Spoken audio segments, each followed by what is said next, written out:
So, for those of you that don't know me, my name is Erica Hall, and I run a company called Strut Your Mutt. Has anyone heard of this business before? Yeah? Most of you? So I specialize in rehabilitating dogs with behavioral issues. So not only can I do that, but if I can rehabilitate a dog that's struggling, I really don't have any issues training a dog who has no issues. They can become even better versions of themselves. So this is every rescue's realm, right? Because they all have behavioral issues. So like that. So a lot of dogs that have come to me in my 12 years of business have been told by other trainers or other people that they should be euthanized. And somehow, through my program, these dogs not only don't have to be euthanized anymore, but sometimes they live a life that's more free and fulfilling than dogs who don't have severe behavioral issues. So they end up having off-leash reliability or being able to go into public successfully. So part of the reason why I have this success rate, I say I have 5 staff members now. So we, as a team, can take a lot of these dogs from a rock bottom situation into a life that's more fulfilling is because we meet them where they are. We look at the dog in front of us and we listen to what they're saying to us, and then we navigate that dog through life, guiding them every step of the way.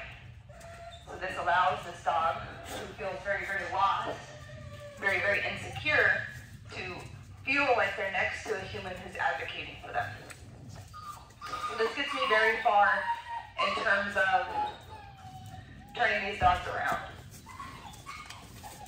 So she's also dog reactive, right? Okay, so I feel like being in this industry, you think I would be a lot more comfortable with the whining and stuff, but I'm actually like, shh. I am. You want to put her in the podcast? She really isn't normally like that. I don't know why. She's kind of like nervous, I guess.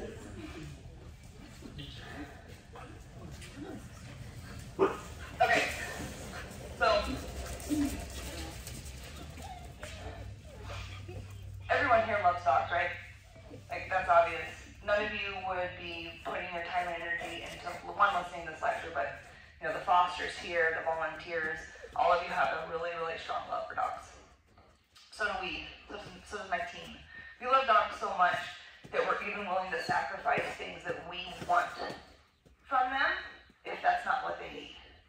We will do whatever it takes for that dog to be successful, even if that means me having to show more restraint in certain areas of interaction where most humans and dogs have normalized that interaction. In other words, what's this lady's name? That just took it on? Sarah brought her little kitty in and walked it right up to Autumn. Like, Autumn wanted to greet that dog, and the dog jumped all over Autumn. So the average person is going to look in that situation as that dog wanting to say hi, and that we should pet it. I see a dog who doesn't have any impulse control, and all she wants to do is jump on that person. And if Autumn were to actually pet her, she would say, "Good jumping, good jumping," right?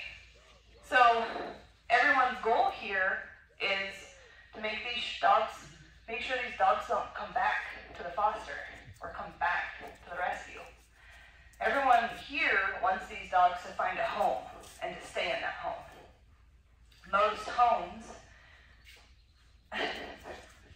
where's Nan? Nan.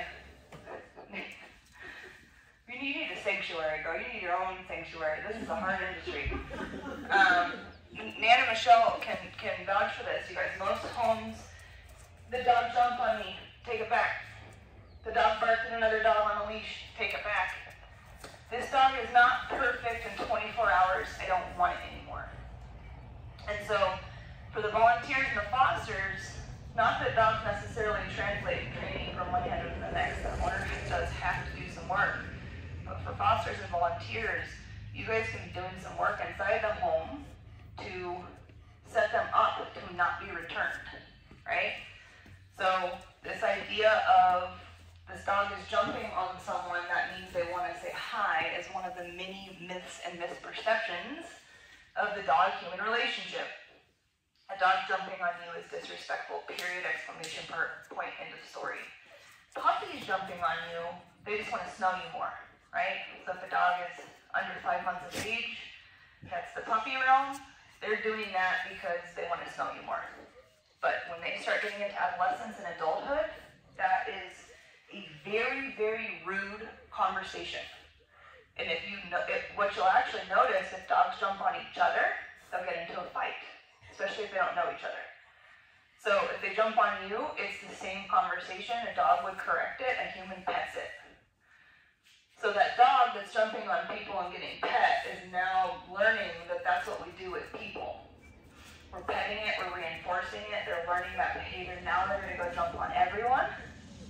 Before we know it, we have a dog who can't stay in a home. They won't quit jumping on my kids. They took out my grandma, right? So we have to kind of come at this more from a place of, maybe I like the dog jumping on me because I think it's cute, but it's what's going to get this dog a home? What's going to keep this dog in a home? Jumping is one of the most common things I'm called for. I just want them to quit jumping on everyone. So it can be something that we discourage as fosters or volunteers right away. How do you discourage that? Don't pet it and don't ignore the dog, right? The dog doesn't get rewarded. The dog learns, I don't get attention from jumping. That resolves that issue. It's super simple, but it's emotional. It's emotional. So that's where we have to be, I'm doing this for the dog, I'm setting aside my emotion. So that's just one example of a behavioral issue. But I want to paint a story for you folks today. Now this story, you like that?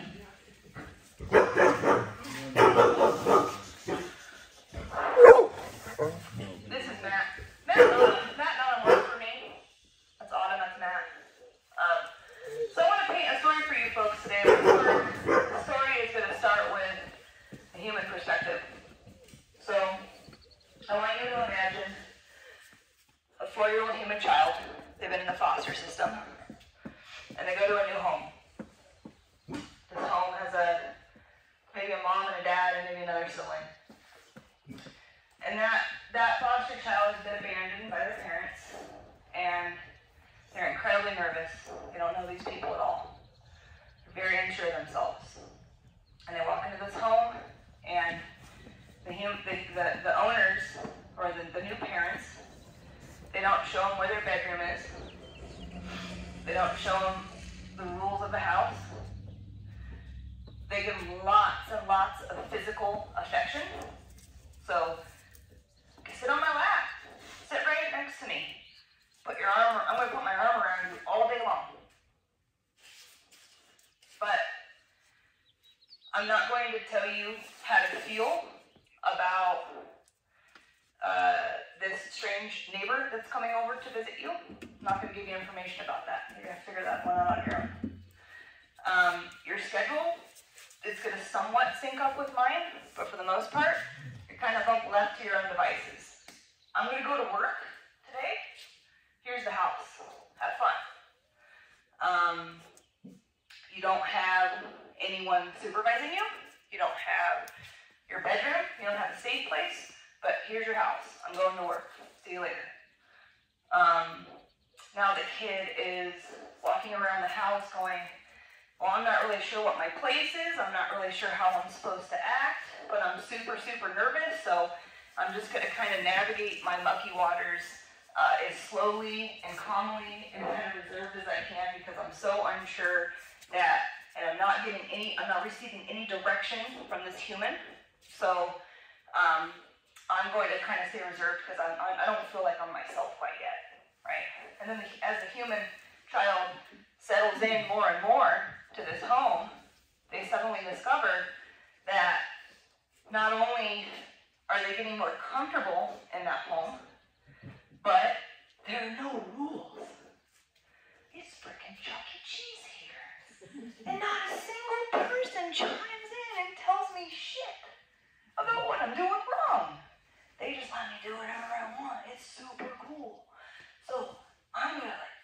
tons of screen time. Hey, ice cream, mom and dad, ice cream right now. You know, I don't want to go to bed. It's only bedtime. No. Okay, fine. Stay on the couch tonight. Now we have a kid who's getting in trouble, right? Because that respect has gone from apprehension through I'm too nervous to do anything wrong to I'm so comfortable and entitled. I'm going to do whatever the hell I want, whenever the hell I want to do it, and who's going to stop me? No one, because no one in this house has proven any form of authority to me whatsoever. Now, just out of curiosity, how would that work for a human? What would that child grow up to be? If that was a foster situation, do you think that kid would stay in that foster, or would they be sent to another foster? Would they go back into the system? Would they become successful adults? Would they be able to navigate the human world? Would they be able to respect authority when it's needed? Does anyone think that they could do that after that story? No? So that's every dog story I ever hear. Ever. I've never heard another story in my career. Every once in a while I'll get a client that walks in and goes, I've done A, B, and C, I'm still struggling. And it's based on structure. But this is why they're all abandoned to you, too. That story right there. The only difference is you're dealing with abandonment. The people who abandoned them had a clean slate. So they started all this right from the get-go. Right? These foster dogs are living that story with abandonment issues, trauma.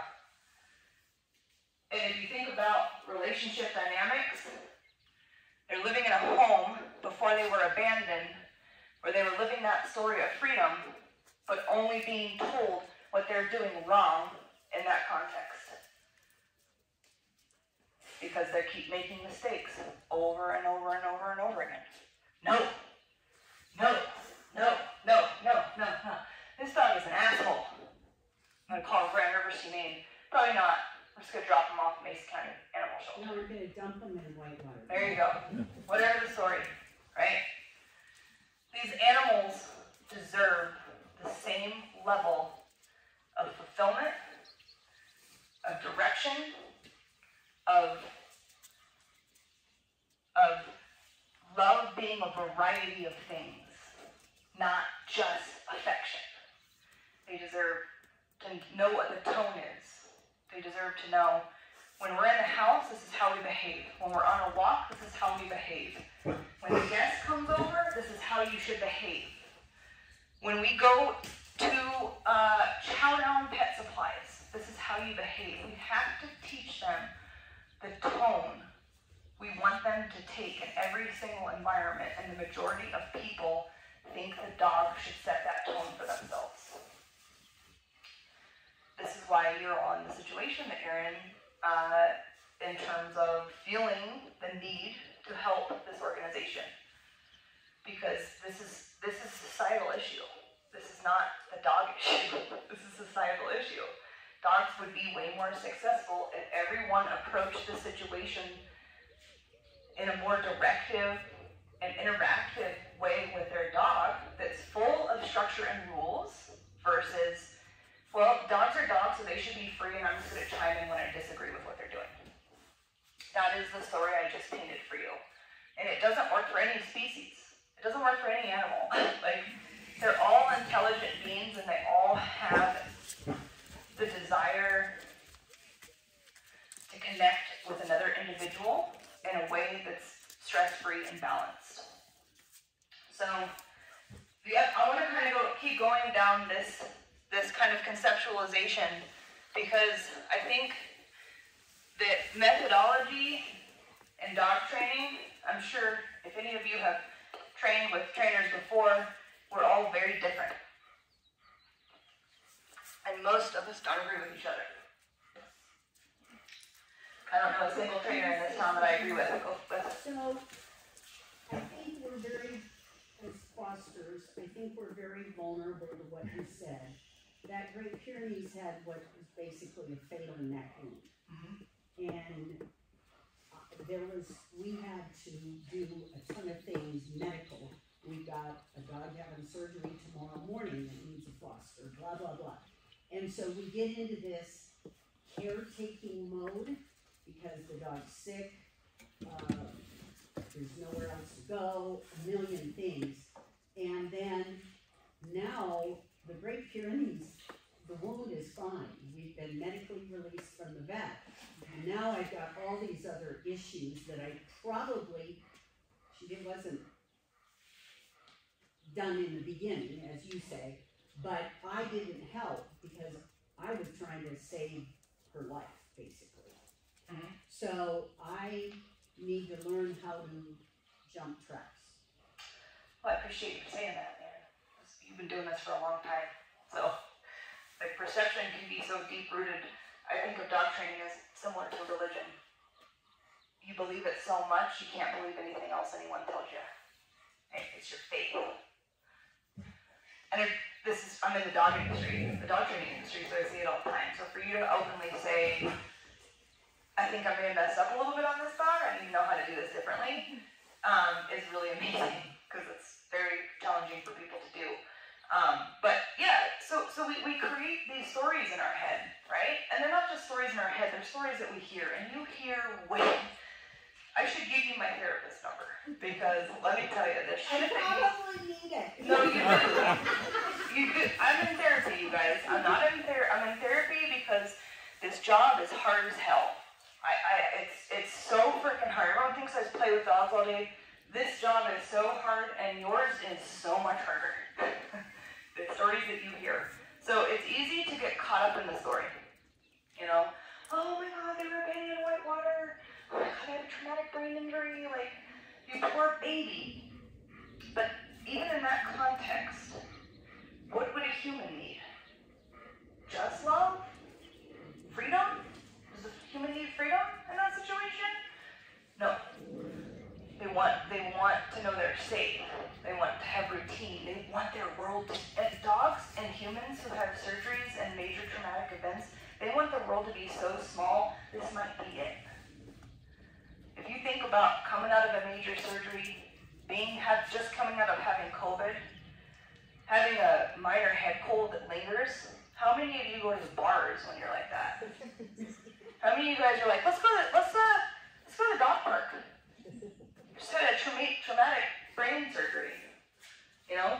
So it's really interesting to me because we all claim to treat them like babies, humanizing them, but we do not actually, when you break it down, there are no similarities to the way we treat dogs and babies.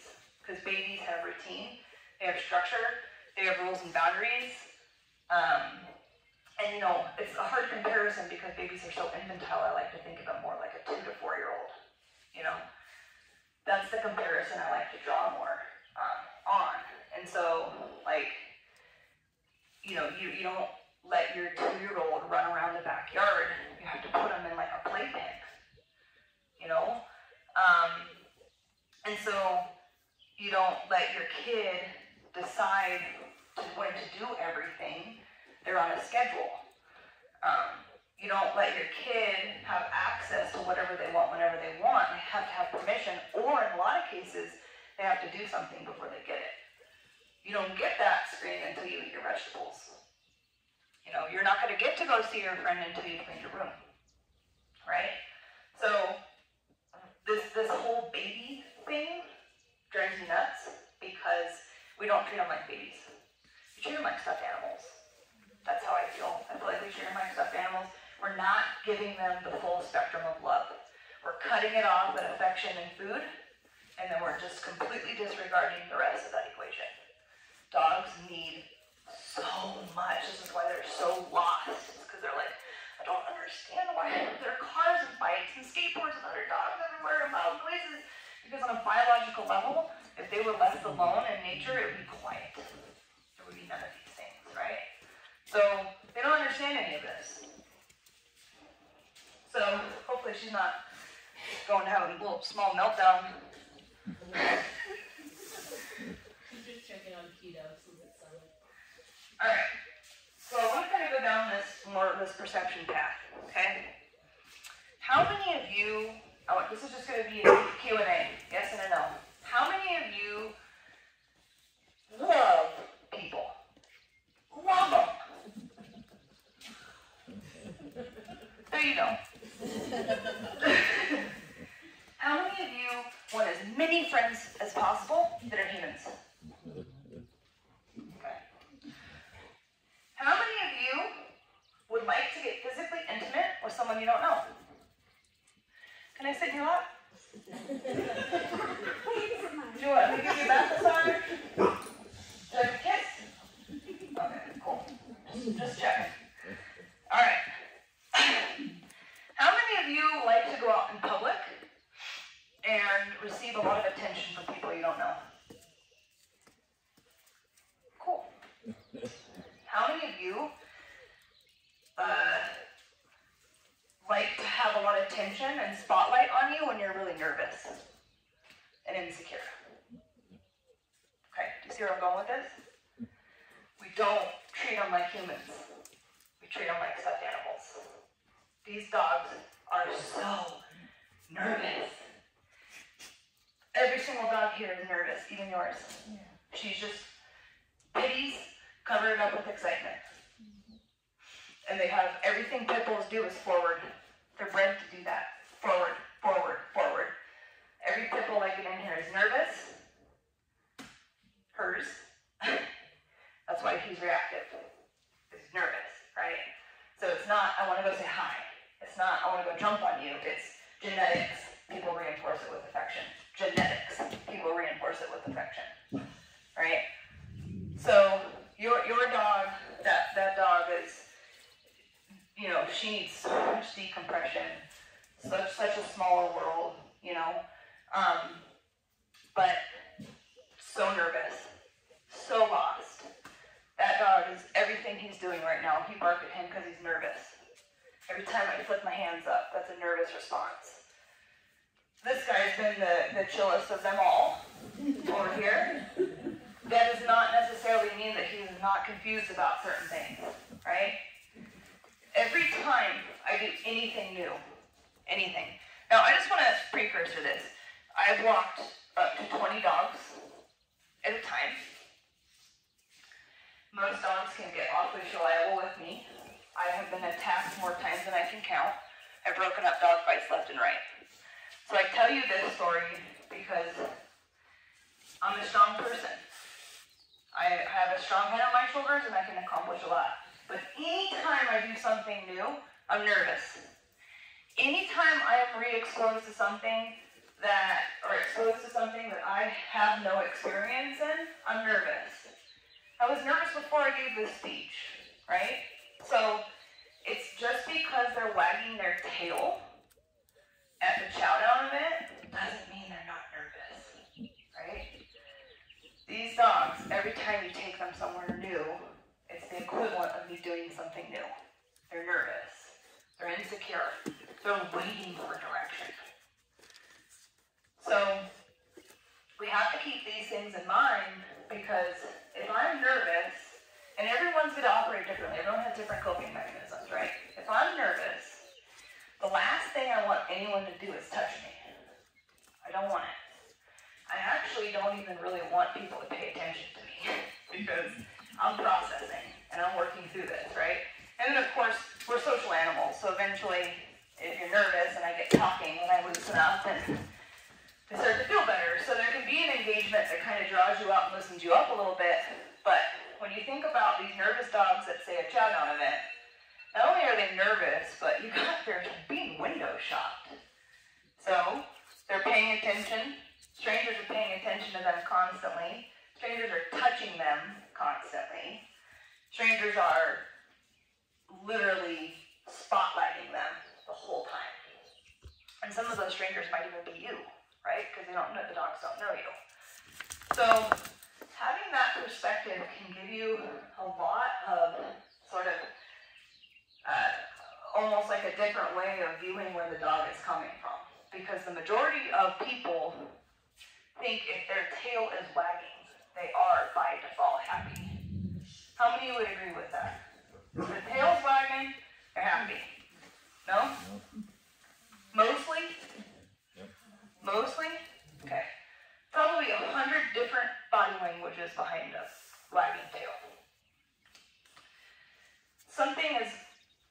distinct as the position for anywhere from here to here, and then also the type of wag. Every single one of those things has a different meaning, and they're not all rooted in excitement or happiness. They're all rooted in excitement. They're not all rooted in happiness. I have to rephrase that. So, excitement is something they do before they attack something. Excitement is something they do when they're stalking something. So, it doesn't necessarily mean that they're happy. Most conflicting interactions between dogs start with a fixated gaze and an anxious tail wag, and they'll tense up when they're about to go. So, when I think about it like that, I have to keep in mind this story I'm telling you. So I don't go, just because they're wagging their tail means they like this person. Just because they're wagging their tail doesn't mean they even want this necessarily. And keeping this story in mind when you're working with these dogs, because if you have the right perception with the dog, they'll feel it from you. I know that sounds crazy, but they will. They will feel it coming from you, and they will go, oh, she knows. This feels really nice. Like, she's not going to put a bunch of extra pressure on me to engage this entire time. She's just going to let me sit here and decompress, because I don't want any attention. I'm really nervous right now. And she's not going to put any extra pressure on me to engage with her. And so the dog starts to, okay, I'm next to someone who's willing to meet me where I'm at. This feels great. So you'll actually notice that the dog responds a lot better to you when you kind of take this format of, one, the story I told you, but two, when you really ask yourself these questions about interactions between humans. None of you said yes to a single one of those things that I asked you.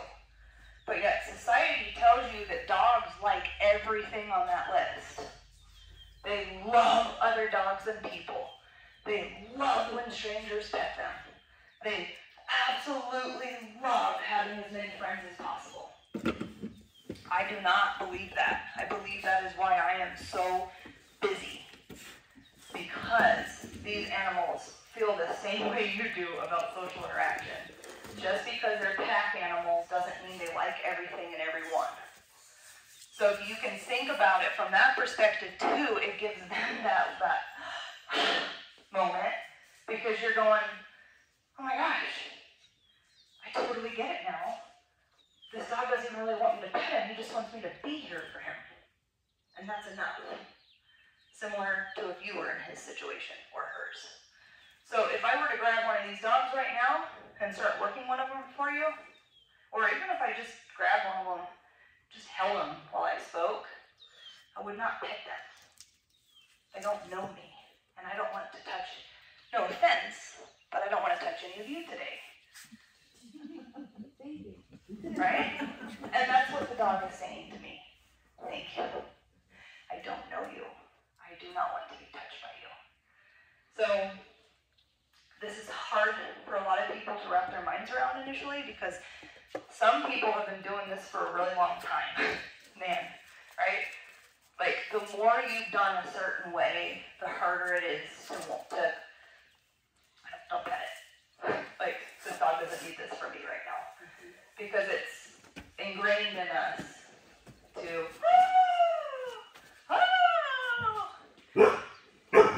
exactly. That's bullshit.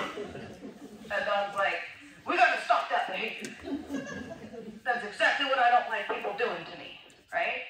And that's probably a learned response right there, by the way. When someone does that to me, that means they're gonna touch me, so I'm gonna bark and see if I can send them away. That's what that was right there. I'm tired of people touching me that don't know me. That high-pitched voice is 100% associated with the next thing being touched. That too. I think that was agreement. Right! Thank you. So I absolutely love dogs when I read micro expressions. So if let's say I started working with a dog and they started doing some good stuff for me, and I just kind of went in to see, could I pet you? Like, maybe we're there yet. want this. Maybe you've connected with me enough. And they go, what do you think that means? Pet me? Too soon. Right? Most dogs do that to me right away. Right?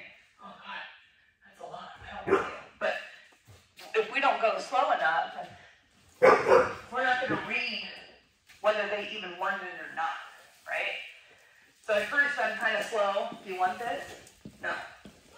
Or, like your dog, for instance, do you want this? Yeah. That's not what I'm rewarding. I'm not petting that. Let's go. Move out of it. And then I'm going to start teaching that dog to receive affection without jumping. Because jumping is rude. It's not I want affection, right? It's not I love you. It's you're a doormat. No offense, but that's how dogs perceive it. So, I don't want to pet the dog that says I don't want to pet me, and I don't want to pet the dog to say I'm reinforcing all the shit that's going to get you rehomed. Right? All I want to pet is calm. Which that dog's calmer. He's a bit whiny. But like all I want to reinforce is what? Affection equals reinforcement. Right? It is a treat to a dog. So I just want to pet when I know it's going to get him home. Right? Calm. I'm going to pet calm. I'm going to massage and make that dog view human affection as calm. But I'm only going to do it when I receive permission from the owner, or from the dog. Right? So I'm only going to earn it when I reach down and that dog's like, yeah, that's exactly what I wanted. That's the only time I'll do it. Because I'm reading, no, I don't want it, and I'm reading, no, that's not going to get you a home. And I'm petting calm, sweet dog that everyone wants in their home, right? And through that reinforcement, that dog learns. And I have to teach all the people this too, because if they go to a home with 4 people and 2 of them do what I'm doing and 2 of them don't, then now that dog's confused, right? It's not going to translate.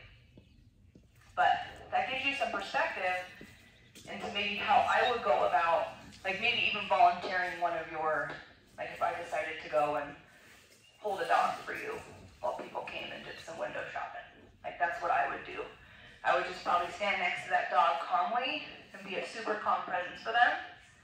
And I wouldn't, I don't even know, I haven't been to one of these adoption events, so at least I used to, but I haven't been in a long time. But usually this is what I see is just, and so the dog is now just, first of all, like overwhelmed because they're so nervous and anxious and they're being over-aroused through affection, but now they're having tons of reinforcement. Tons of reinforcement is happening. So I want to break this down for you. You're at an adoption event. You're petting this dog, right? And this dog is fixating. Oh, did the lab go up? Yeah. Like this lady's crazy. Let's say that dog right there. I'm petting my foster dog. And my foster dog's going like this.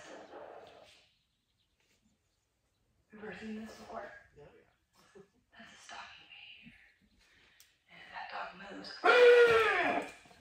right? So that's what the dog is saying. Good stalking. Good job. Good job. That's what the dog gets from that, right?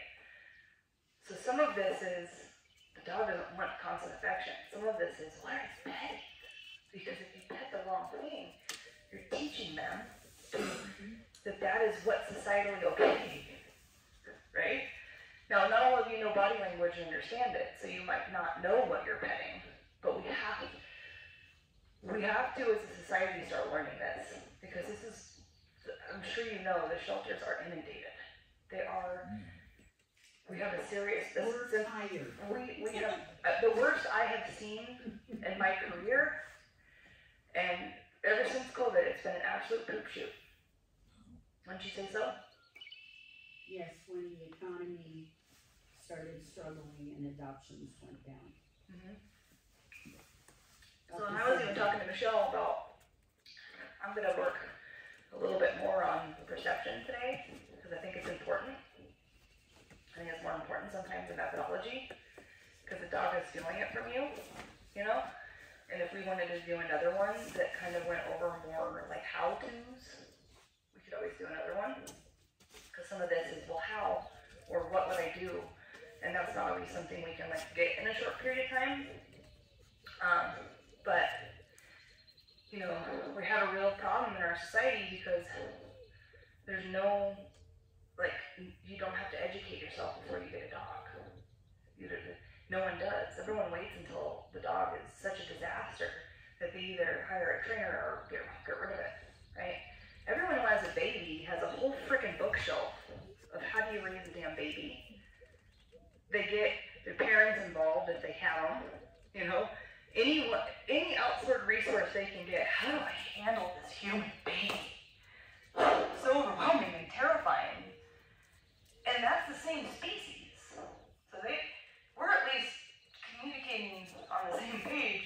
These guys don't even have the same psychology as us. So we don't even have any books on shelf on how to do it. And we're just like, do you, man? Do you?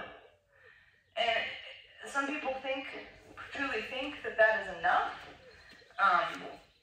Those people do not like me because I don't think that's enough. I think that in some, I just want to chime in though, because I'm going to chime in. I'm going to interrupt my second personality here so I can tell you something there. In your situation, sometimes it's just about keeping the dog safe, right? Like that dog right there. It's about keeping them alive. That's the first step for some of them. I mean, for real though. Before they're this. And also your circumstances. You're super busy and overextended, right? So in some cases, it really does just come down to you're safe and you're alive. That's all I can do for you. And that at this time. And that was better than what you had before, right? Sometimes we have to just, that's it. And I truly believe that's okay. But when you say you get that person who adopts that dog, or in some situations they foster them, this is where I think the responsibility kicks in. Right? These animals do not thrive when they're left to their own devices. This is when they become the worst versions of themselves. You do you, I'll do me, but I'm going to make sure and chime in to let you know when I disagree with the choices that you make. And I think the other historical piece is they found lost, dumped, whatever, injured, and their owners abandoned them. They did not bail them out of doggy jail, just whatever. So that wasn't their first experience with an owner is often not positive. And sometimes multiple. Correct. Now, as everyone knows, the negative experience you're having with the owners can be anything from being tied out on a chain to being crammed in a crate to the point where they don't even get out of the crate and they're in there all the time. We have a case coming in next month who it's a Newfie poodle mix. She was crammed into a crate. She has such severe hip dysplasia from being crammed in a small crate and that development messing with her body. You know, you see it all. But a lot of people who send dogs to you don't do any of that. What they do is the story I told you at the beginning. And then the dog doesn't thrive because they're so confused and lost and usually overstimulated that I can't live with you anymore. A lot of dogs are more neglected than they are abused, which, you know, I mean like physically abused. Most of them are neglected, and it's, you know, I just put them in the backyard all day. That's all they do. Or they are backyard dogs, but they don't get any real interaction. Or this, yeah, they get on my bed, and they get on my furniture, and they have access to everything, but I don't walk them, I don't do anything with them. Their job is to just coexist under my roof. That is the majority of the stories that end up in a trainer or end up in a rescue, believe it or not. So the real world the most traumatic, but from where I'm standing, most of those stories are actually this whole, you do whatever you want, whenever you want. And I'm just going to chime in and say no when I disagree. And now this relationship is not working. So, get them a new home. Maybe they'll do, what does the trainer say? There is no magical fairy home for all these dogs. Like, you know what I mean? There's no magical home that, like, when you set up that equation of do whatever you want, whenever you want, I'm just going to say no. There's no magical home that that dog fits in that lifestyle. Like, the dog's stress response is, I can't handle this lifestyle. That's why they're doing it. Help me! I'm so stressed. I don't know what to do. So, if you go back to that story of this adopted child, right? This 4-year-old gets adopted in a home. We painted this story. The kid does whatever they want. They don't have any direction. They don't really even know where their bedroom is. It's just kind of all up in the air. So they start walking around doing their thing, screen time whenever they want. Let's go get into the candy jar. They just start doing whatever. All of a sudden, the parents start going, hey, you don't get candy right now. No, put it up. You're grounded for a week. What? All of a sudden, you have something to say about this? Or a stranger comes in and the kid has no respect for them, talks over them, right? Doesn't just interrupts them. Hey, go to your room. You're in trouble. You don't act like that way around guests, but they were never taught that. No one ever instructed them how to do that. And they actually do it to their parents too. But the parents don't say anything when they do it to them. You just can't do it to that guest. Dogs jump up all over owners, but they can't jump all over guests. It's the same parallel. How confusing. I don't care if they jump up on me when they come home. They're excited to see me, but you can't jump up on grandma. That's no-no. Confusing. So, not only do we start confusing them with this approach, but then they start learning that this relationship dynamic is based on really big highs and lows. And they do feel the relationship based off of these interactions, right? Based off of this dynamic that you share with them. So these really, really big highs are, I love you, let's come in bed, come on the couch, cuddle with me. You want a treat? Here's your Kong with peanut butter. Here's your toy, go outside and run. Run the zoomies around the yard. Come in, cuddle. This is great. I'm really high. This is awesome. I'm like right up and I'm riding that roller coaster. And then all of a sudden the guest comes over and they jump. No! No! Bad dog! You're naughty! Oh, what? Oh, okay. Sorry, I didn't know. And then 5 minutes later, hey buddy, come on. Come on up here. I love you. I love you. I love you. Oh my God, you're just so great. Right, so we go right back to the high. And then we get up and the dog is so over-aroused. We get up and start walking around, the dog jumps on us. No! What are you doing? No! The dog's like, geez, I don't know, like, you just let me jump up on you on the couch. So I don't know why now jumping up on you pisses you off so much. A big one I see is couch sitting. Pet, pet, pet, pet, pet, pet. So blindly petting the dog, we're actually not even conscious of it. Pet, pet, pet, pet, pet. All of a sudden, you're annoying. Go. Haven't you had enough yet? Get. The dog's like, I've been doing the same damn thing all day, and now you're annoyed with me? Now, when we think about that as a human child, that's going to get really confusing for that kid, right? I've been able to do this to mom and dad all day. Now I'm grounded, or now I have time out. You know, and so the dogs are perceiving it in the same way, and they are very, very, very, very, very confused. And then this starts, just like a child would resort to coping mechanisms or behavioral problems that we're not going to agree with based off of that story I just told, same with the dog. I don't have a balanced relationship, so I'm going to start fence fighting. I'm going to start guarding the property. I'm going to start, whatever it is that dogs do, humans do different stuff, right? We make our own list of mistakes. Dogs make their own list of mistakes. All of those mistakes come down to parenting, and they come down to misinformation, miscommunication, right?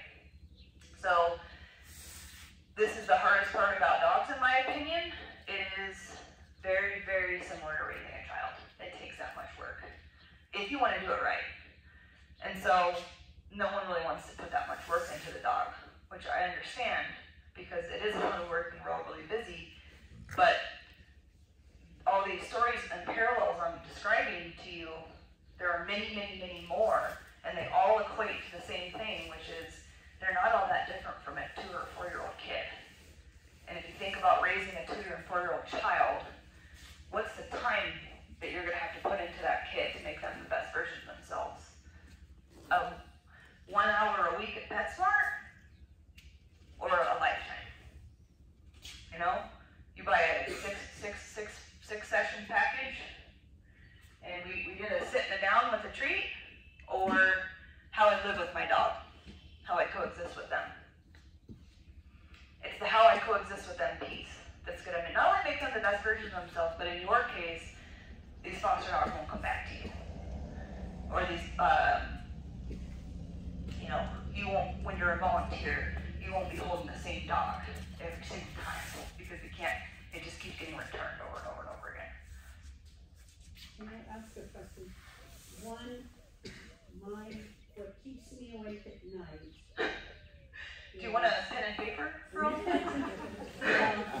is the pet, lovey-dovey stuff, and they start developing possession over that person. And that is, I can't, there's dogs at Mesa County Animal Services get euthanized. There's all sorts of things, because I remember that cattle dog that, you know, the lady was lovey-dovey, adopted him, lovey-dovey, and then her son came to visit and he bit him in the face. They're sitting on, like she and the dog are sitting on the couch, and the son comes up, hey mom, and boom, he got bit in the face, went back to Mesa County euthanized. So I really feel like that's a huge challenge for us, which ties into what you're saying. And I think that's the other, you know, there are lots of different avenues in the dog world. You have veterinarians, you got groomers, you got daycare, trainers. You have it the hardest. You've chosen the hardest industry in the dog world, because you have to teach this to the people who rescue the dog, and not a single person rescues a dog and goes, you know, I'm rescuing a dog so that I want to go do all this work with it at home. I really, really want a second child. To bring this dog home. I really, really want to spend several hours a day working with this dog. Like, not a single person gets a dog for that, right? They get a dog because they want to pet it. So and then in my experience, this is why some of the times I'm like, I like fostering for you guys because I like you, but I don't like it because we get these dogs to these points of clarity, and then they go to a home that's not willing to do the work. And that upsets me, because we bond with them when they're here, right? But you have the hardest job of all, because we have to find a way to help people understand possession and space and claiming, and no one wants to listen. So it's kind of frustrating, but if you had a community, like you had several people from the group helping you encourage these people to understand this concept, it might work better. So I do feel for you, and I think probably one of the things that you can add to your list of keeping you up at night is the fact that you really can't teach these people anything, you know, because they're not ready to hear it yet. And so, like for instance, that dog you have, you obviously care a lot about her. She's gonna go to a home, and you're gonna want to be like, do this, this, this, and this, and this. You walk away going, oh my God, I hope they listen to me. And they probably didn't.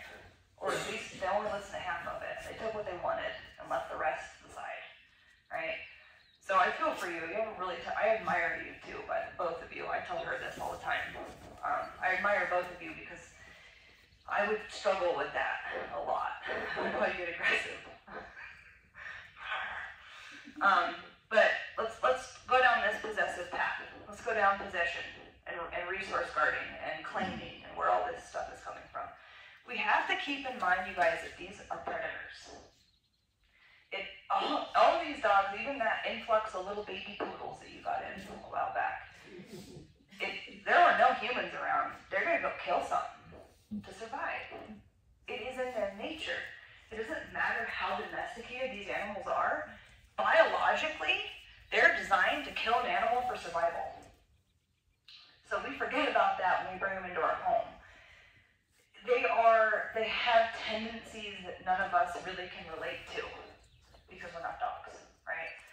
Well, so not only are they predators, but they care about resources the same way we do, but their resources are different. So humans care about resources. What car are you driving? What kind of house you have? How big's your yard? Ooh, nice ring. Ooh, how expensive was that ring? Oh my gosh, look at your, I don't know, people care about things like purses and stuff, right?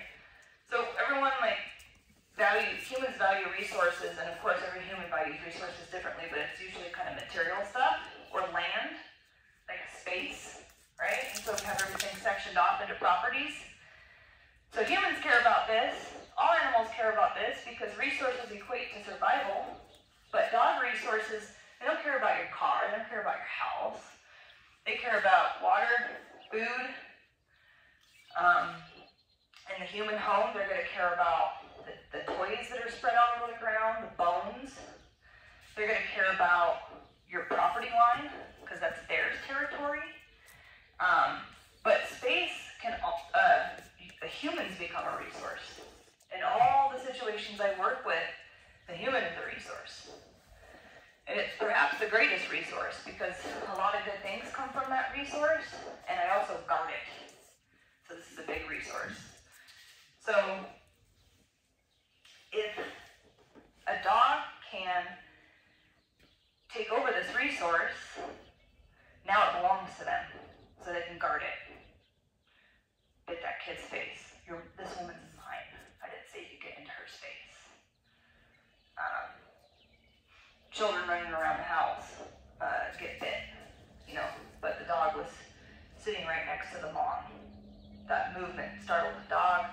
This is my mom. That scared me. I better protect her. Dog fights. Both dogs come into the human space. Who does the human belong to? And we're going to find out. That's actually the number one reason why dogs fight in my career is over the top of the human. So the human is a resource. So in order to teach the dog the resource doesn't belong to you, unfortunately, we have to be aware of our space in conjunction with where the dog is. And this is body language, this is communication, this is something the dog is doing that we're not seeing. So when a dog lays on top of my feet, leans up against my leg, sits between my feet and faces outward, stands with their body directly in front of me, but here, head here, or the dog could just be standing in front of me facing something, right? Just really in general, just standing in front of me. These are all possessive tendencies. When it becomes more of an intimate setting, possessive tendencies look like, I don't need permission to jump on the couch and jump on you, I'm just going to do it. I'm going to paw and swat at you until you pet me. I am going to lean over the top of you and just continue to be over the top of you until you give me attention. And all of those examples of getting in your space, leaning on you, laying on your feet, standing in front of you, all the same thing inside the home, right? No one interprets it like that. No one. Everyone sees that as a dog usually loving you in some way. And this is the hardest part about my job, because when people want to see love, when people want to see the dog expressing love, they can't really see very well what it really is, because we don't want to unsee the love part. So we just keep holding on to it. I don't care what that lady said. I swear to God, when my dog leans on me, it's love. I swear. And maybe all the other dogs are like that, but not my dog. This is a universal language. So, like, humans got French, and we've got English, and we've got German. Dog language has dog language. They don't have different dialects. So if a dog leans on me and that dog sees it, this dog is telling that dog it belongs to me, or I belong to it. That there is no, well, in this situation, this dog is being cute, so that dog's not reading it that way. It doesn't exist.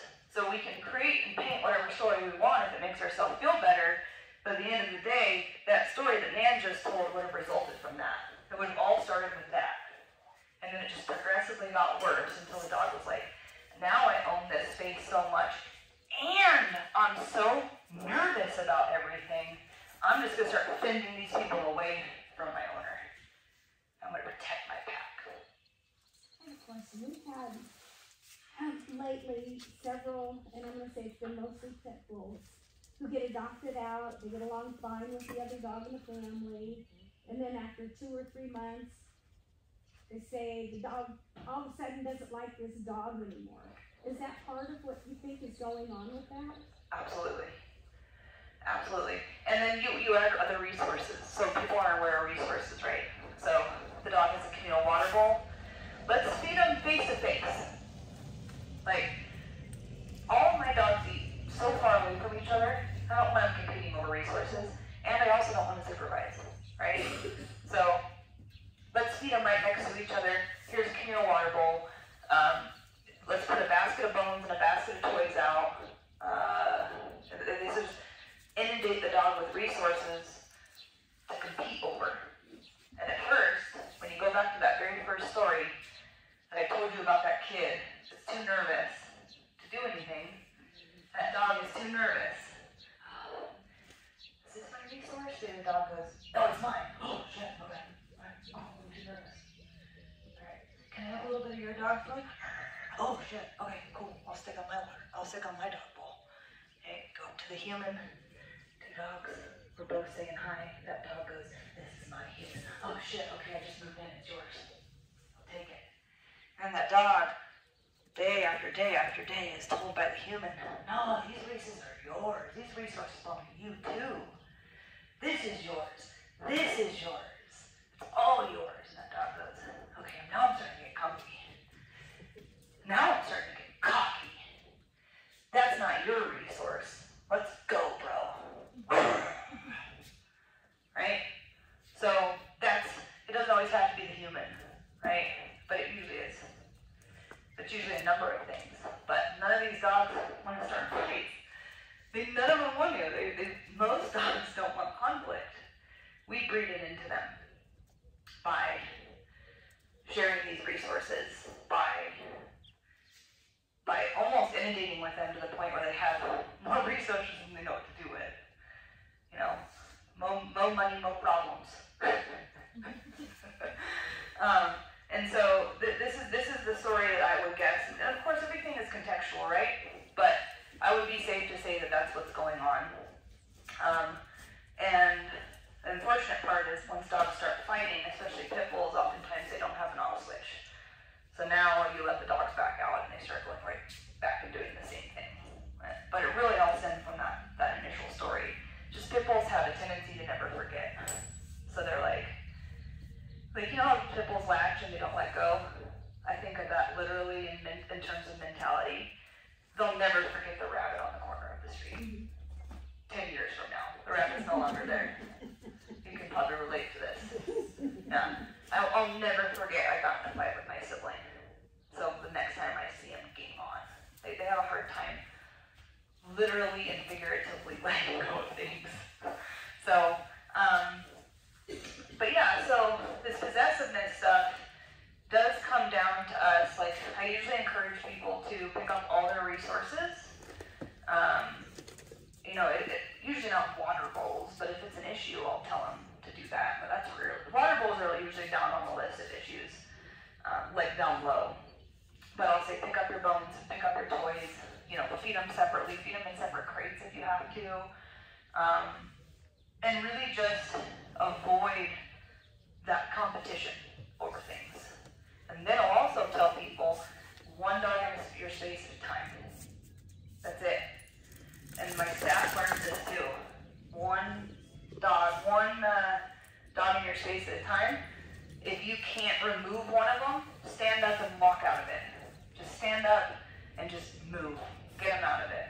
Because not only does 2 dogs in your space create possessive tendencies, but the longer they stagnate in one space, the more likely they're to compete over it. So if I get up and create movement, they're going to start loosening up again. Okay, now we don't need to get tense about each other because there's movement. And this can even go for, I'm going to rabbit hole here, this can even go for interactions between dogs, right? The longer they stay there and get tense, the more likely they are to fight. So if you do a 1, 2, 3, let's go, get them out of it, they're less likely to fight. So if you're doing like introductions at chow down, that could be something you could learn. We usually take them on a walk, Even better. and the people are out here, the dogs are in the middle at a distance apart. Even better. Because that's non-confrontational. So that example I gave you, the reason why we go 1, 2, 3, get them out of it. Bring them back. 1, 2, 3, get them out of it. Is because that's a confrontational interaction. So dogs don't say hi face to face, they circle butts, right? But most dogs who are imbalanced, who's got it? We're dealing with hierarchy now. Let's argue, and then you get those stumbles. So, but I like that better. So the last thing I kind of want to talk about, and then I want to kind of open this up for, did that kind of address your question on possessiveness, right? One of the ways, real quick before I do my final thing that I wanted to say today, one of the things that I practice that no one wants to hear that I practice is We'll listen. Ooh, this one's hard to swallow. I have about a 3-foot bubble that's invisible, and none of my dogs are allowed in it unless I give them permission. People think that's really mean. But if you guys met my dogs, you guys, I met Atlas. They're Atlas. Atlas can go, this dog that was a dog at large can go anywhere I want with him off leash. Right? So, there's something to what I'm teaching. If I can get a stray dog, pretty much stray, who could clear a 6-foot fence, which he still can, by the way. But he doesn't leave. He doesn't have any interest in leaving, right? If I can get a dog to want to stay in my 4-foot fence and go everywhere with me off leash, it used to be a dog that took off. Like, there's something about what I'm preaching that is effective, right? My dogs absolutely love me, but they respect me too. And this 3-foot bubble, they don't even take it personally. It's now just our lifestyle. And what they've learned is, I'm just gonna chill out and relax because she's gonna let me know when we're gonna go on a walk, when we're gonna do lovey time, when we're gonna play. Like, they get to just, can you imagine, like, not having to be a decision maker and you just kind of waited for someone to be like, all right, man, you don't even have to put on the adoption event. It's already set up, let's go. And everyone's doing the hard work for you. Like, that's easy living right there, right? And so that's kind of the way I look at it. Now, I do it a little differently. What you guys can do is, when the dogs approach you to say hi, you have to ignore them, right? You have to literally ignore them. You're not saying, I'm being mean, you're just saying, this isn't how you get attention from me, by being pushy. I'm not going to listen to the pushiness, right? And I want you to know that dogs learn this by living in homes. So that pushiness is pet and learned. It's not necessarily natural, right? It's not necessarily something that they would default to. It's something that they have learned over and over and over again through multiple human interactions. So I basically ignore them until they walk away. And then they walk away, I'm going to see that they have forgotten about the attempts to capture my attention. I I want to see that thought of trying to get my attention has completely dissolved, and then I can pet them.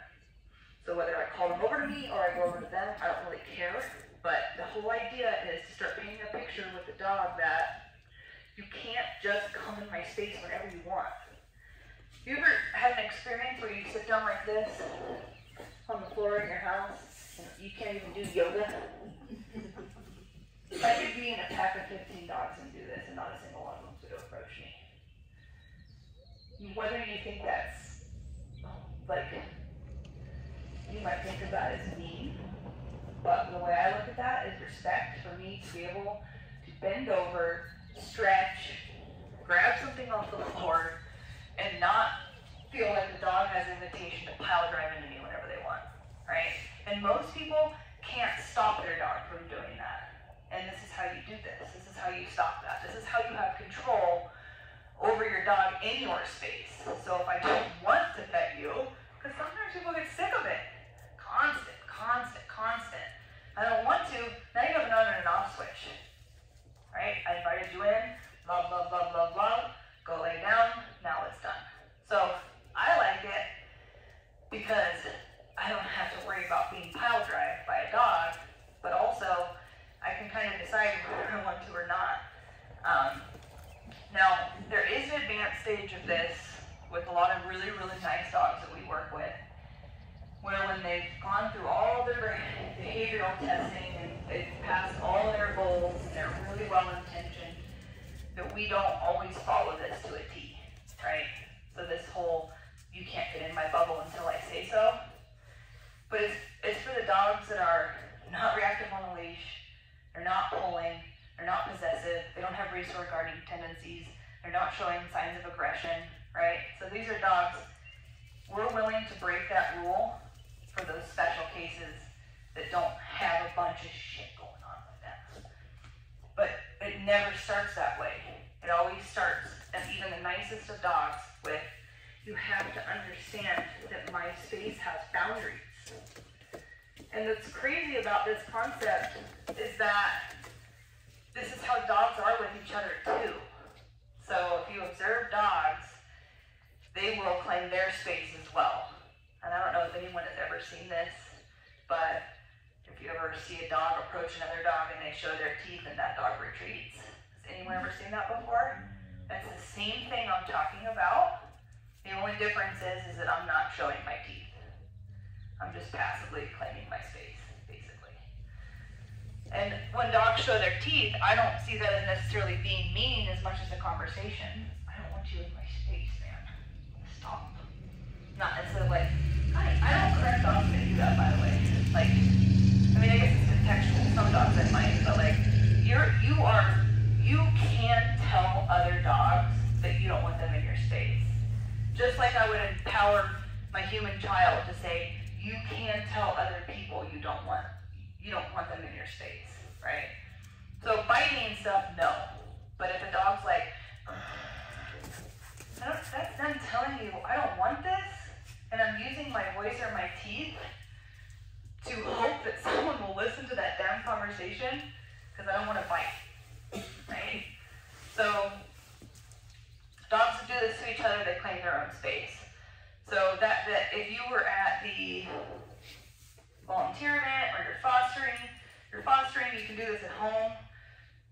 You'll actually be blown away if you have your own personal dogs, if you start doing this with everyone, how much better your own personal dogs will listen to you just by you having respect and boundaries about your personal space. Like, this is the ultimate of ultimate ways to live with a dog. They are like, I love you, and I respect you, and what you say goes. A lot of times you don't even have to do a lot of methodology training where you're teaching obedience and other things if you just claim your space, because it gives you authority. I'm in control of my own space. Well, you must be in charge then, right? So you'd be so surprised how quickly your own personal dogs will start showing more respect for you by doing this at home. And basically it's just ignore them or move away from them when they try to get your attention, and only shower them with attention when they're doing something you either like laying down and relaxing, or being obedient for you, or when you see that they're super calm and relaxed and you want to call them over into your space for love. And then we're going to create an off switch. Okay, now we're done. Go lay down. Like, we're not pushing this anymore. And the human can be the one to be in charge of that. So I like that for the dog too, because we should be in charge of everything. They're dogs. And so they're not only these young toddlers they keep referring to, but they're also predators. So we really have to be the ones to be creating all these on and off switches for them. Because believe it or not, and I know Nan and Michelle can agree with me on this, they can become incredibly dangerous animals when given the wrong information and the wrong upbringing. All right, so the last thing that I wanted to go over, I'm getting winded, before I open it up for a more intensive live Q&A, is, to me, love is a spectrum. It is not just spoiling. When I think of love, I think of having a real clear understanding what I am supposed to do and what I'm not supposed to do in the dynamics of the relationship. That is part of the spectrum. Clarity and communication. Consistent rules and boundaries, right? Like, I was a really, really wild child when I was younger. So if my mom and dad didn't set some of the really strict rules and boundaries that they had in place for me when I was younger, you know, I might not be standing where I am today. I might be in jail because I was a bit of a wild child. They were consistent about it. So you always eat your vegetables before you get your dessert. You have to do your homework before you get to play video games. You have to shower or bathe at night. You know, there was always these really, really strict rules.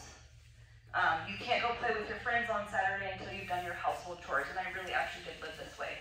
So, like, that to me is part of the love spectrum, is earning privileges.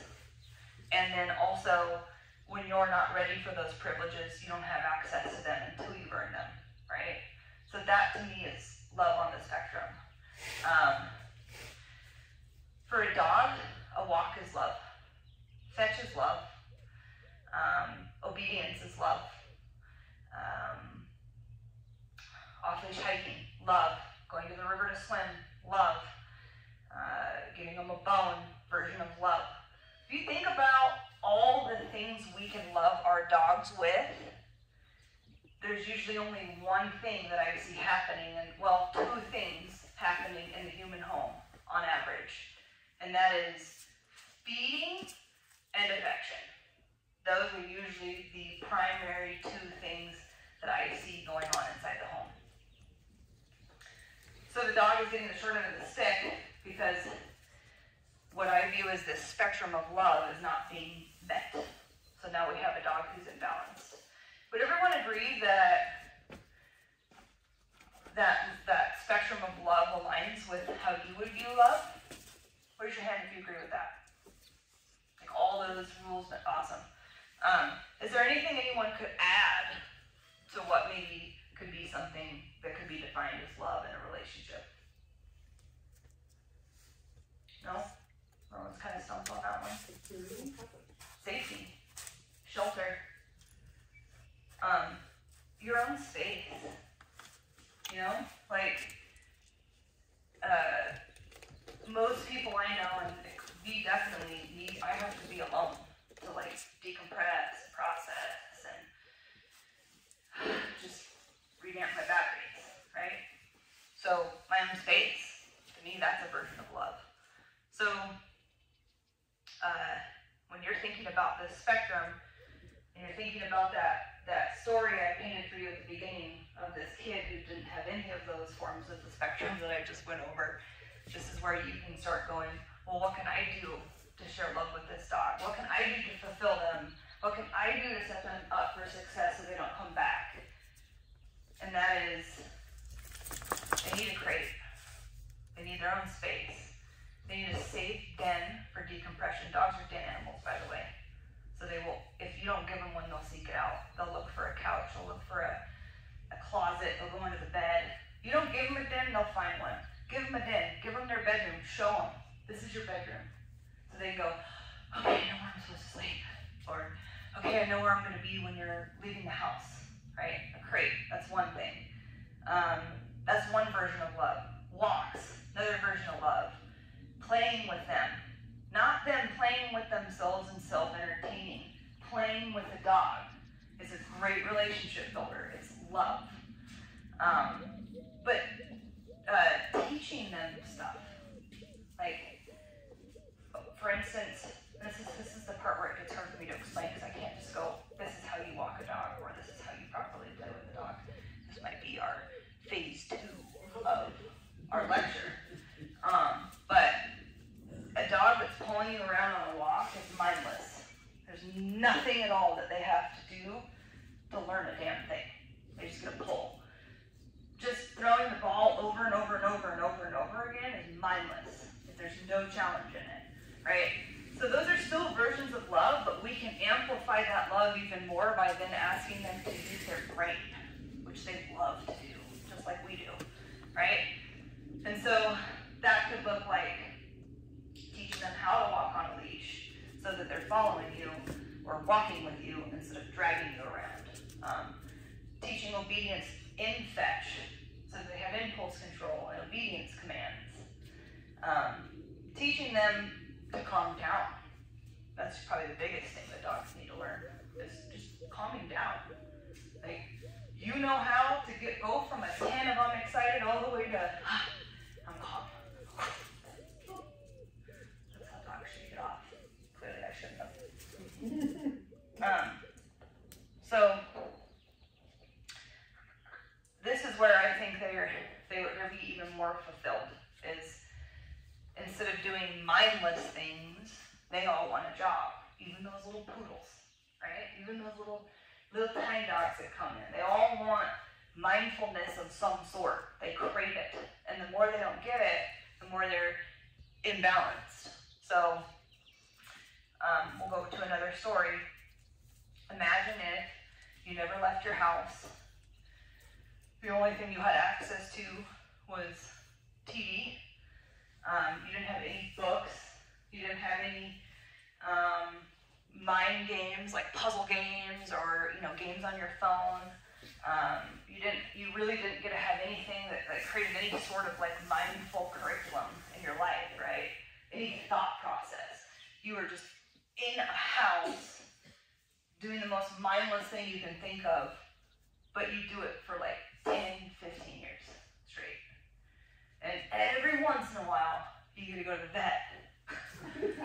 Every once in a while, you get to go to the groomer, or you're touched invasively by a stranger that you don't know. And if you're really lucky, you might get to go sniff the neighbor's yard every once in a while, or go down to the mailbox, right? Or go for a car ride. That's a big one. It's basically like house to car. Not a lot for the dog. So, like, they want more. They want that fulfillment that we want for our children, what we want for ourselves, what we want for our partners. They want that. They just can't verbalize it. And I feel like the way they verbalize it is usually by all these behavioral issues that you're seeing. Someone, please, give me more. Show me the way. And if you talk to any people who have trained with us, will tell you their dogs absolutely love us. They usually can't wait to get here. And it's funny because we're kind of known as being like really strict and really, gosh, what's some of the words that people describe me as? Strict. A bitch. I've not heard that one. Just strict. I know. I've heard that one. But it's funny because I don't even think I'm all that strict. I think what I am is strict at first because I just know that they don't understand. So it's just, you're not clear. You have no clue. So I'm going to set all sorts of perimeters and boundaries around you so you don't make stupid decisions while I teach you the ones I need you to know. And then when you've learned all that, you get to go off leash everywhere with me. That's freedom. That is ultimate freedom. That is more freedom than most dogs will ever experience in their lifetime. 100% controlled off-leash reliability anywhere you go safely, that is not strict. That is actually quite free. But I have to do all these steps to get there, right?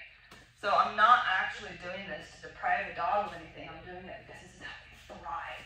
This is how they become the best versions of themselves. This is how they become clear in this crazy ass world that we're living in. And this is how they don't get rehomed. This is how they stay with you forever. So, in terms of like how to go about this, do you guys have any questions or anything? I'm going to open this up to kind of like a Q&A for a little bit. We can sit here for a minute and see. How do you get people to follow that? Your practice, how do you impress upon them that this is Lots what of they need therapy. to do? You know, it's really hard. This is the hardest part of my job. As a dog, it's easy. I can do the dog all day, I can do that. I think I might be to the point right now where I might be able to do it while I'm sleeping. But the human's a whole other story. So, I think the greatest way to reach people, and maybe everyone here can relate to me today on this, is to draw a perspective that makes it relatable to them. I usually use examples of my dogs. That's what I do. And I'm like, let me tell you a story.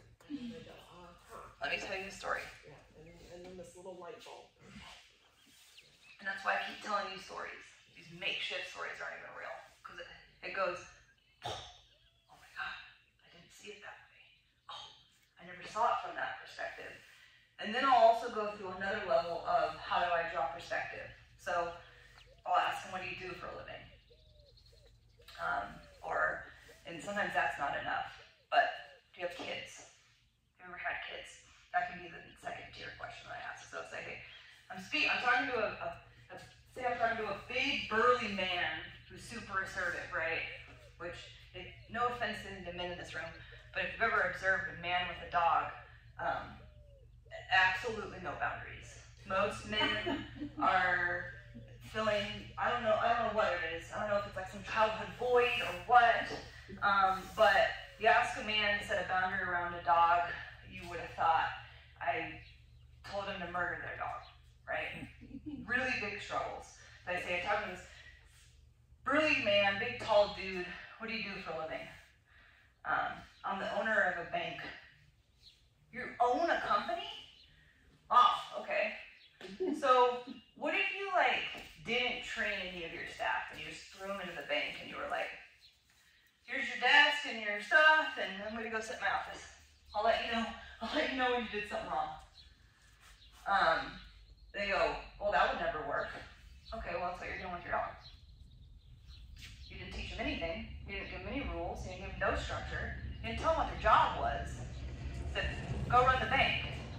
Or teachers. That's a great one. You're a teacher of a classroom? What if you let all those kids in your classroom and you didn't set any rules and boundaries right from day one? They get to choose where they want to sit, pick up what kind of, books they want to bring, whatever. They get to pick whatever they want to do. They decide when they leave the classroom. They decide when they come in. They decide when they go to the bathroom. How'd that work? How they would take over. Well, that's what you're doing with your dog. See, I think drawing perspective is the best way to do it. And usually that comes from getting to know the person a little bit better. Let me talk to you a little bit. And maybe that relation doesn't come down to some sort of authority type figure like I just kind of explained. It might be more, let me tell you a story about what I experienced. The last time I had two dogs in my home, they started fighting 3 months in because I didn't do this. And you're in a place right now where you could either have this kind of life that you're dreaming of, or you could be bringing the dog back to me. You choose, but I'm just telling you how that fight started so you can avoid it in the future. And I think that's the best way to do it, is to really, really get these people to start seeing it in a way that's not just this blind emotion. Does that help? Yeah, something more relatable to them. Mm-hmm. Always make it relatable to people. In general, the adoption events, we need to just take it. I don't do them much anymore, but I think from when I was doing it, is we need to take a deep breath and take our time. There's this pressure to be so quick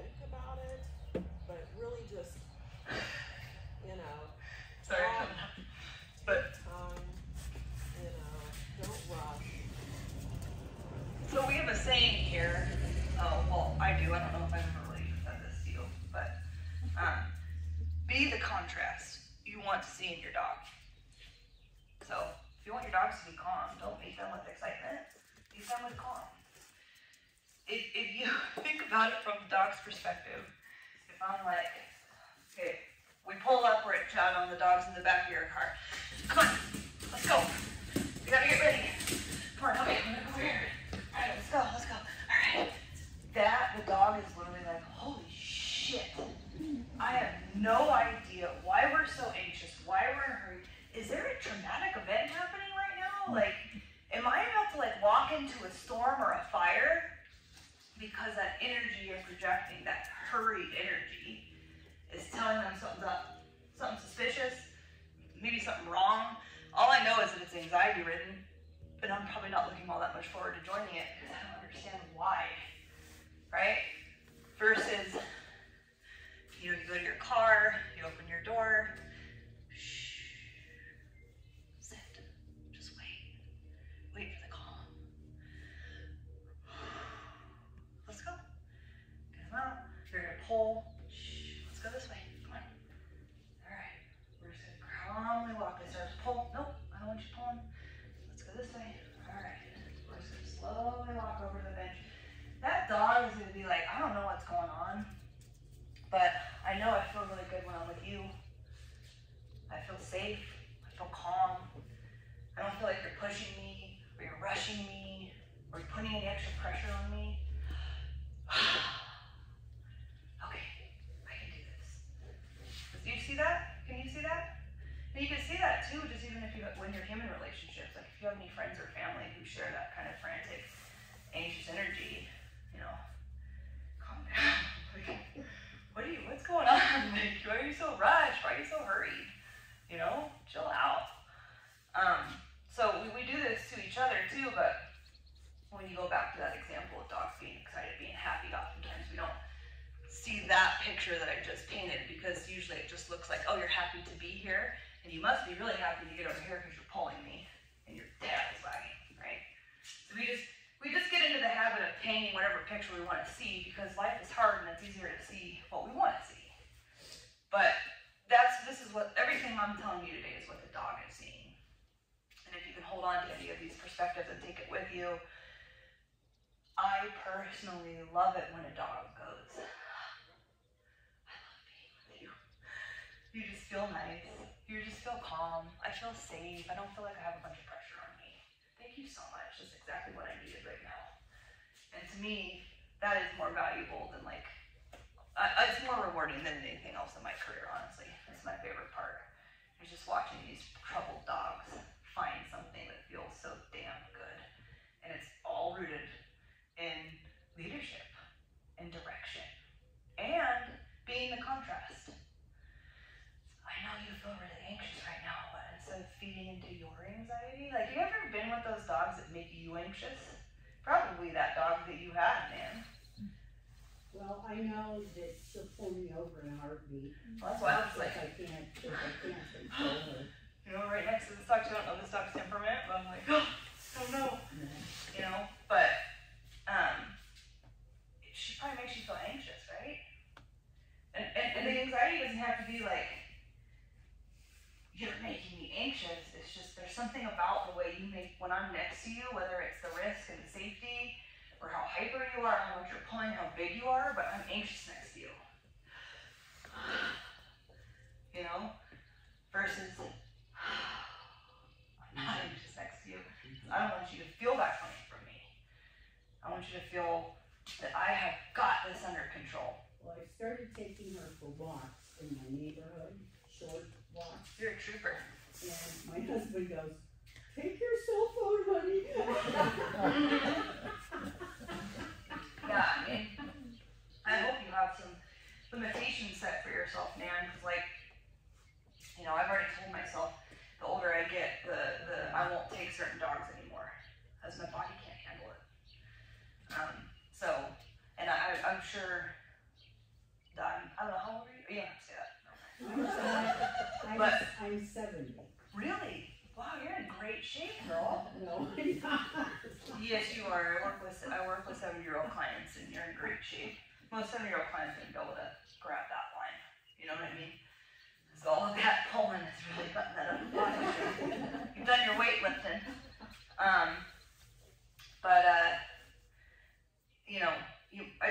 You don't have to do that, but you gotta sometimes be like, okay, Nan comes first, and how's my back, how's my shoulders, how's my wrists, because those types of dogs are gonna deteriorate your body over time. And I know my whole body's a disaster because I work at these big, powerful, belligerent breeds. So I don't know if you'll really be able to answer this, and maybe this is more a question just for our humane society to think about, but like, we as fosters, like, I don't know, for example, the dog that we had, like, she came to us, she's like the most reactive dog we've ever had, which all stems from nervousness, as you said. There's a lot of things that we've worked on in the last few months, but like, Good for you. we only know so much. I'm not a trainer, and so like, how as fosters should we be approaching this, like, when we hit our limitations of what we know to do? And I don't know the answer. And so I think maybe we need to have a somewhat of a plan for that, because that's kind of like, I mean, we've made some progress, but obviously she needs way more. Yeah. I really appreciate you guys, by the way. I mean, I do hear of a lot of fostering, but I don't hear a lot of, we've been doing all this work, but still, and you're not even planning on keeping her. Like, fostering can sometimes default into major, like, they're in a safe place mode, because usually people are too damn busy to do the work, so that dog is very lucky to have found you. But that's a hard question, because, and if you've done any outside resource searching, it's unbelievable how every single trainer out there will disagree with the next. So it becomes incredibly aggravating because a lot of it out there is misinformation too. So, of course, that's my perspective, right? Like, they might look at me and be like, no, you're the wrong one. We all love to disagree with each other as dog trainers, so it's hard because now you're in this realm of, well, how do I get these resources? And I would like to say that we could be a good resource for you, but we're so damn busy that it's really hard. So, I don't know, maybe we could think about once a month for a while doing something like this and see if we could compile videos, and you and Nan could have these and go, here, if you're stuck, check this out, and see so they have a consistent resource. That's something we could consider doing. I don't really have time for it, but I would be willing to make the time, just so that everyone had these tools. But yeah, I mean, sometimes you have to call a trainer. I know that they'll sometimes pay for that too. So guiding you to a good resource is challenging for me because there are so many forms of misinformation out there, and obviously I believe in what we do, so I'm like, come to us. I have a YouTube channel.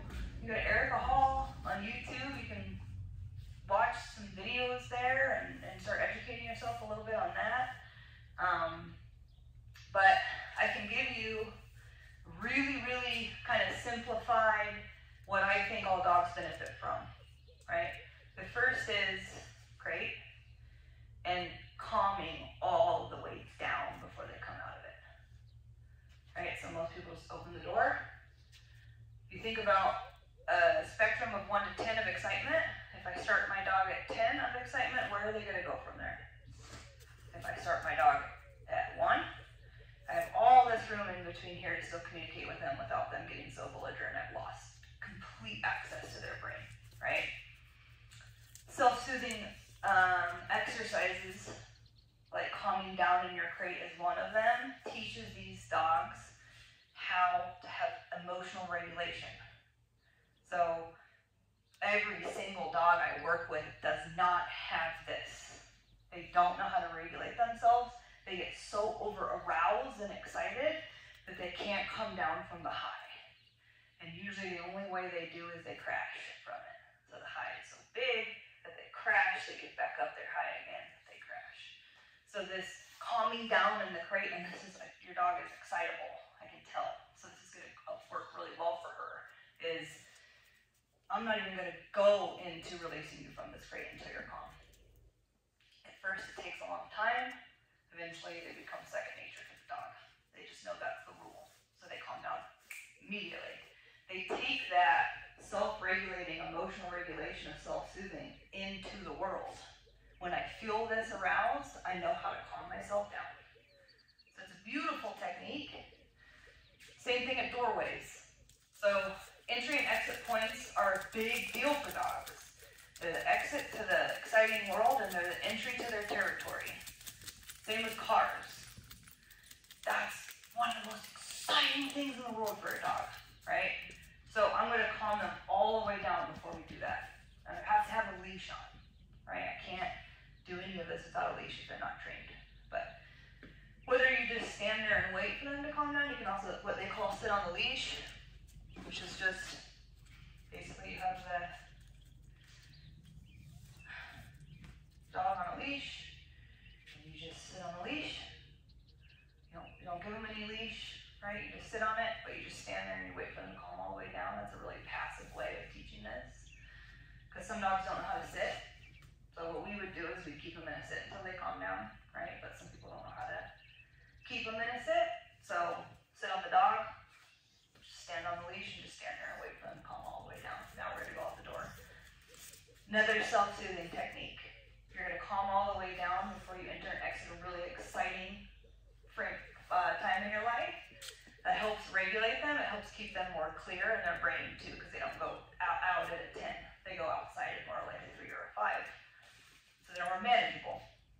So crate, doors, place, which is that cot right there, right? That means stay. It means calmly stay. So this is great for indoors. You go to your place when I eat dinner. You go to a place when I cook. I don't want you begging. I don't want you in the kitchen. You go to a place when the guest comes over, so I tell you to get off. The number of things that we can do. The dog doesn't like household appliances. Place. That helps them, give them a safe spot while I sweep. The dog jumps all over me when I grab their leash. Place. While I grab their leash. Right? That takes a lot of work to train place. But when you get it accomplished, almost all household issues go away. Because now I have a location to send you. Place. Loose leash walking. Super important. Probably the hardest thing to train, right? So just telling you that's what they should do. Especially with the chocolate lab. Chocolate labs are batshit crazy. All of them. Never met one that isn't. It's going to take a lot of work, a lot of persistence. Recall. Coming when called. I just can't think of anything more important than the dog understanding their damn name. And every time they hear it, they come when called. So those are the 5 most important things for any dog to learn. And then personal space, the bubble that we talked about. If I can teach any dog those 6 things, I pretty much have everything I need. Here's your safe spot when I'm gone. The place is a safe spot when I'm here. Walking in heel is a safe spot when we're walking outside. And anytime you have any issues in that area, I can just call you to me. Right? So, and then the personal space thing is just about, creating respect between your space. And you might actually notice that, what's her name? Abby. You might even notice that Abby calms down a lot if you start claiming your space alone. Because I can tell she's real in your space and intense about it too, like hyper about it. So you might notice that dissolves. She's gonna get real confused. So like if you sit down and she comes up to you and you ignore her, she's gonna be like, what do I do? Like, and you just let her work through it. Just let her work through it. Just let her come up with her own conclusion. If that conclusion is getting in the trash or something, you might have to leave a leash on her, but usually the conclusion is to go lay down, and you can choose to pet that if you want after they go lay down, but if you do pet them after they go lay down, they're just gonna get right back up. So sometimes it's not even worth like that affection exchange until you're more ready, because mostly all people just want is space. Just go lay down. So that's gonna be a game changer for you, just that alone. With her, seriously. And then I can tell she's hyper. So I do the opposite with dogs from what they're super aroused and excited, you're gonna learn how to calm down. If you're docile and shut down and fearful, I'm probably gonna try to get you excited, right? I wanna bring you out of your shell. So that's a great way to look at the dogs you foster. What's the dog in front of you? Is this dog meek and timid and cowardly? There's your permission to use some excitement in your training, right? Let's get this dog a little pettier. You do that with your pit bull, you're gonna get your face bit. Not in an aggressive way, they just jump and nip. That's what that breed does. Your dog doesn't need this, she needs this. So that's a great way to think about it when you're a foster. You could even observe the dog for 24 hours. Are they really over aroused and hyper? They need to learn more calm. Are they really, really calm, kind of shut down? They might need some more excitement, or just maybe like take them to feel them sniff. Like let them be a dog, let them grow into being a dog, you know? And then we want to find a balance, right? So we want that pity to be calm and relaxed, and I don't want her to be like that for everything. I want her to be calm and relaxed when I play with her. I want her to express herself, right? Or if I send her out into the field to go sniff, I want her to feel calm and relaxed next to me, right? So it's still a balancing act. That dog that's super calm and mellow, I don't want to keep them in an excited state forever. I'm just trying to bring them out of their shell in certain areas, right? But I want to take that calm and embrace it in all the things that calm would fit really, really well into. Does that make sense? Mm-hmm. So that can be an effective way to, every time you get a new foster, to kind of look at them and go, what should I do with this dog? What does this dog need? And you'll find that 98% of them just need to learn how to calm down, because they're all so over-aroused and overstimulated. And that's why Michelle will tell you, and I don't know if Nan tells you this, but I know Michelle does, they need decompression time. If any of these dogs have come out of the shelter, you're looking at minimum 3 months decompression time. Minimum. The longer they've been in the shelter, the longer the decompression takes. That is the shittiest environment I could ever imagine working in. Have you guys ever been in there? It's horrible. This is the main, this is the main use of family department too. I just have so much flippin' respect for He's you. slowly going crazy. Like, I literally, like, talk about, like, okay, we'll see if we get a community therapist in here. Because I feel so, like, and I know this is not your fault. It's not like you're in charge of Mason County Animal Services, you know, the top tier government. Like, you're literally doing everything you can with the resources that you have, and you do not have very many. You know? And the amount of people I mean, I don't have to tell you about this story, but it's a shit show.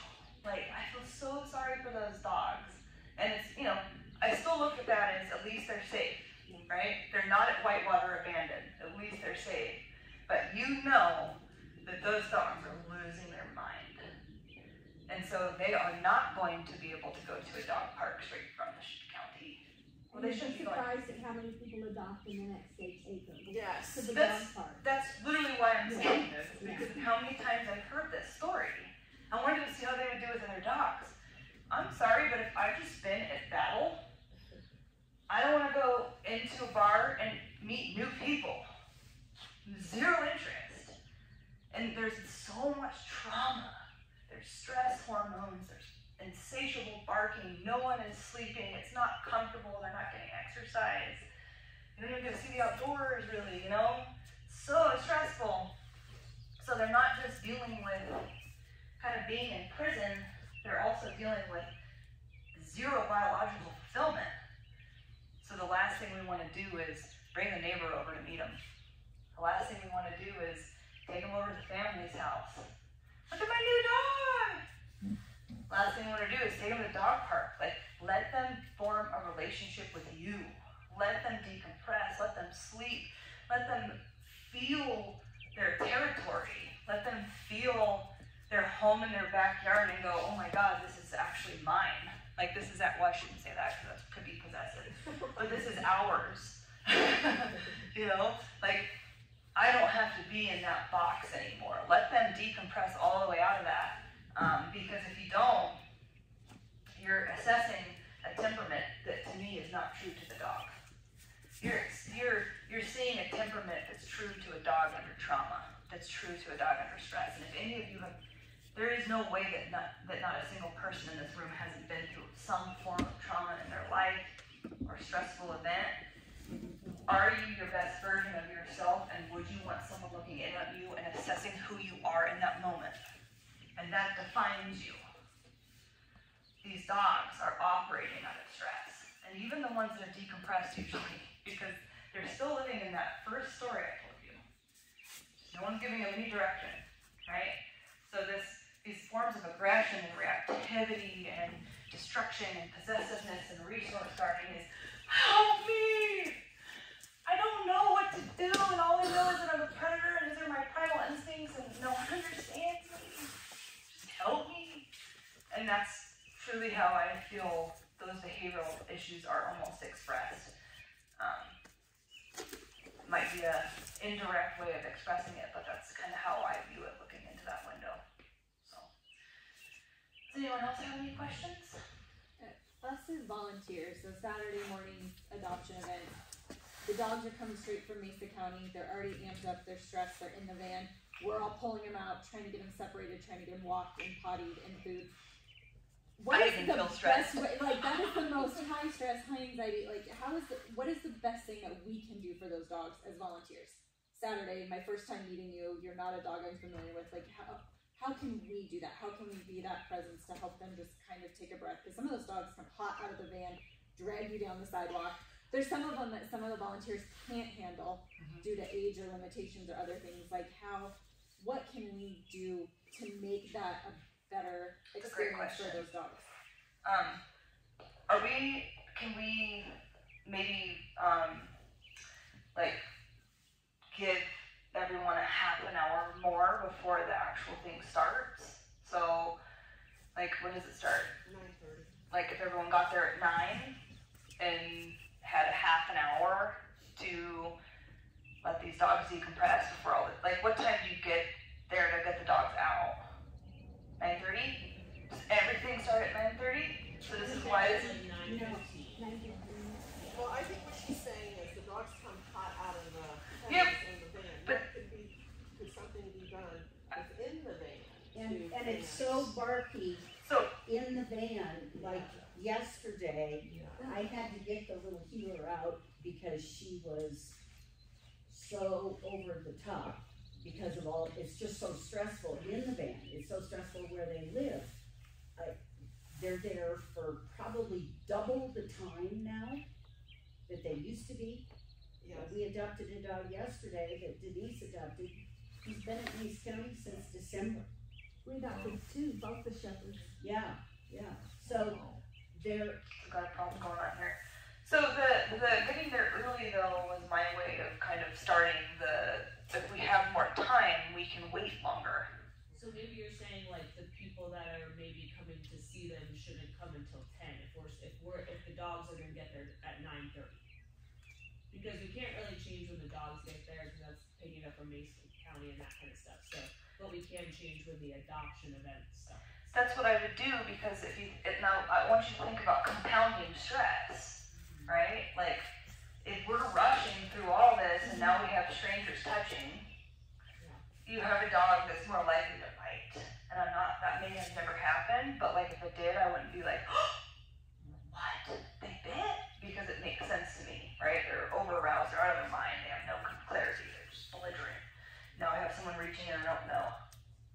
Oh, and now the dog is aggressive. Not aggressive.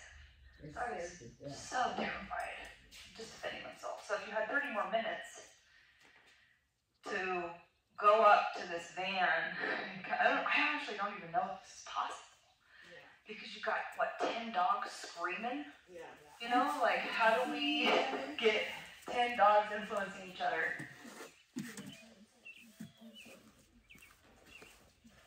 Okay, I better wrap this up. But yeah, like what I would say is give yourself more time.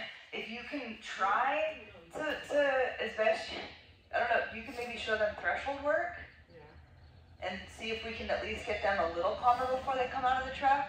And then honestly, for me, it would just be probably like walking and letting them decompress and maybe turning them so they're not pulling you so hard and just kind of letting them wind down from that high of insanity. By the end of the event, the dogs are usually much calmer because they have had many walks, you know, with different volunteers and stuff like that. So you can see how that could help them That at the beginning. initial visit is just so intense. You know. I really think it's just, and not only that, but it's also like even hearing your story. Like I was like, oh. Yeah, it's a lot. Like, You it's know? a lot. Yeah. And then you've got people lined up, potential adopters who want to meet them. They're lined up and waiting, and you're like, well, I can't take you too far because I have these people waiting for you, and it's just a lot. And then you've got like people that are grouchy, right? Because they're like, I've been waiting already because it's showing up early, and Well, you know, some people drive from Telluride, Aspen, you have to. and because they travel, that automatically gives them entitlement, right? Hurry, man. I'm from here from Telluride. No, but it's so chaotic and they get frustrated because they don't understand. Yeah, they don't have perspective. So I think that just giving everyone a little extra time is really going to be a game changer for this situation. I think we should start the adoption event at 10. We'll talk about it. Yeah. And even if it was just 15 more minutes, but although a lot of people will roll up 15 minutes early. So, Well, that's fine. They can just hang out. yeah. I mean, sometimes people come a couple hours early. MJ's good at that. Yeah. And then I can see you going up to that van going, no one is waiting on me. So I can just give this dog myself right now and my energy. yeah. And you'll actually find that the dogs might calm down a lot faster throughout the event because they were given that extra time to decompress before they started having strangers